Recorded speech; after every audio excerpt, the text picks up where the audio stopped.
दोस्तों का साथ अच्छा न लगे, किसी भी काम में मन ना लगे, थकान जिंदगी का हिस्सा बन जाए तो जनाब जरा गौर फरमाएं, कहीं आप डिप्रेशन के शिकार तो नहीं। हेलो दोस्तों, मैं हूं विवेक और स्वागत करता हूं आपके अपने YouTube चैनल बेहतर स्टडी में। दोस्तों, आज का हमारा टॉपिक है डिप्रेशन।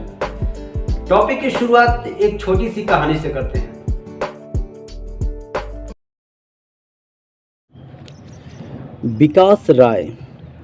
विकास राय की उम्र तकरीबन 47 वर्ष के आसपास थी।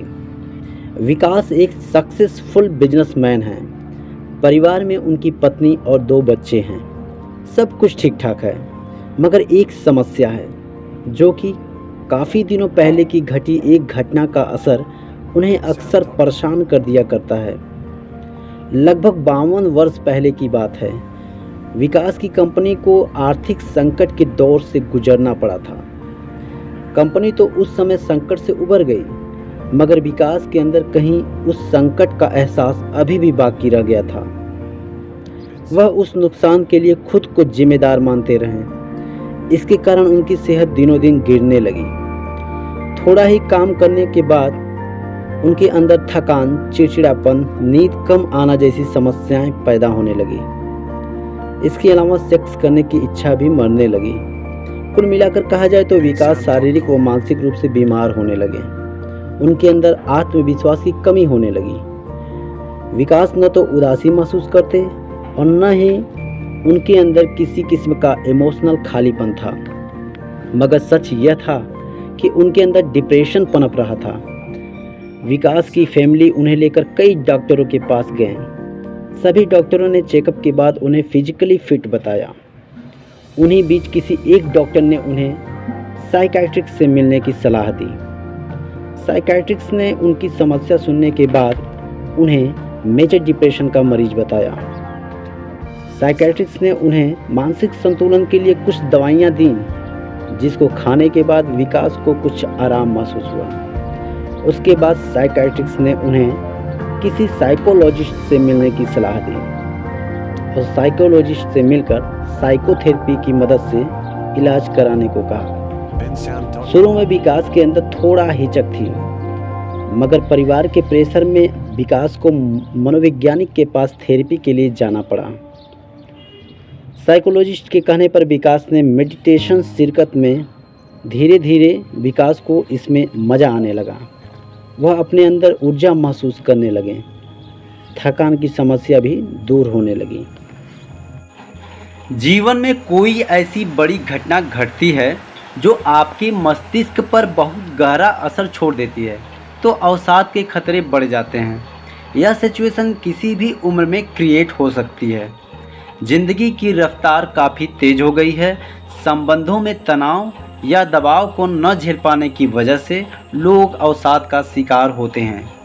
आमतौर पर यह कोई आनुवांशिक बीमारी नहीं है, पर परिस्थितियां भी इसमें एक भूमिका अवश्य निभाती हैं।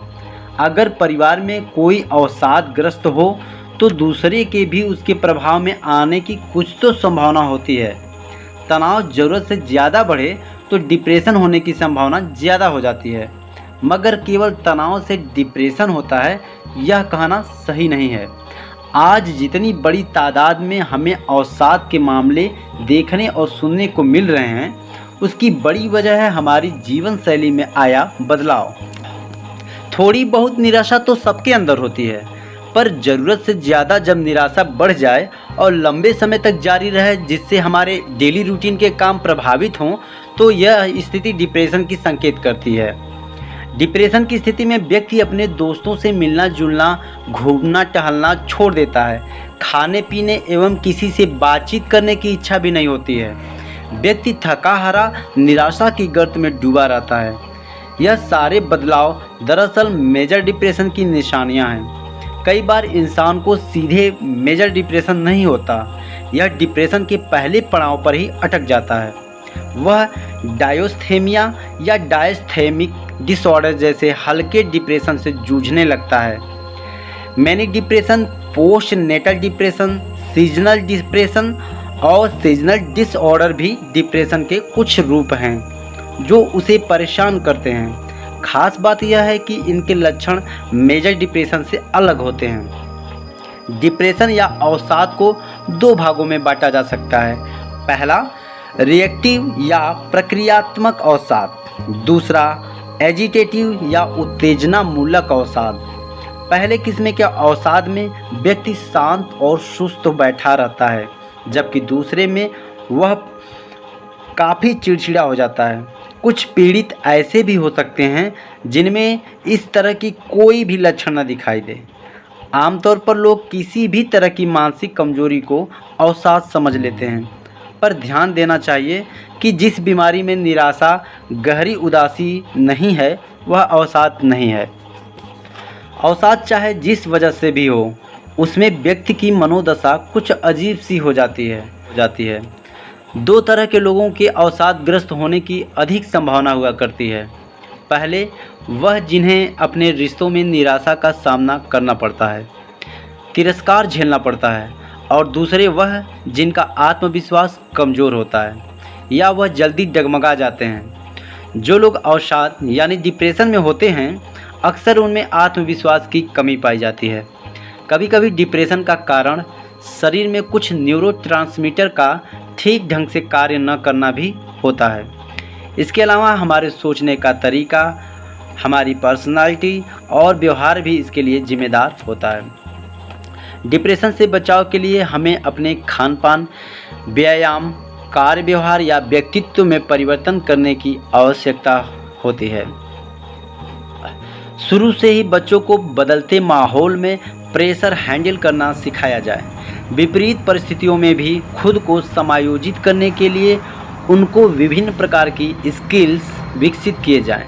यह ध्यान रखें कि बच्चों में किसी भी प्रकार की निराशा न पनपने पाए। उनके आत्मविश्वास एवं मनोबल को बढ़ाने के लिए हर संभव प्रयास करें। अगर किसी के घर में पास पड़ोस में कोई अवसाद या डिप्रेशन का शिकार व्यक्ति हो तो उसे हौसला देना चाहिए। एक सकारात्मक तरीके से उसकी हिम्मत बढ़ानी चाहिए। कभी भी ऐसे लोगों की समस्या को झुठलाने की कोशिश ना करें। महानगरीय जीवन शैली में हम आत्म केंद्रित होते जा रहे हैं, पर इन सब के बावजूद भी हम एक दूसरे को समय दे सकते हैं, एक दूसरे के जीवन में दिलचस्पी ले सकते हैं। हम अपनी आदतों में बदलाव करके ऐसी परिस्थितियों को पैदा होने से रोक सकते हैं। व्यक्तिगत स्तर पर हमारा प्रयास यह हो सकता है कि हम अपनी नकारात्मक भावनाओं को अपने ऊपर हावी ना होने दें। स्कूल, कॉलेज और सरकारी संगठन को भी मेंटल हेल्थ से संबंधित उपयोगी जानकारी का सामान्य जन समूह में प्रचार प्रसार करनी चाहिए, जिससे लोग मेंटल हेल्थ को लेकर जागरूक हों एवं उनकी समझ का विकास हो।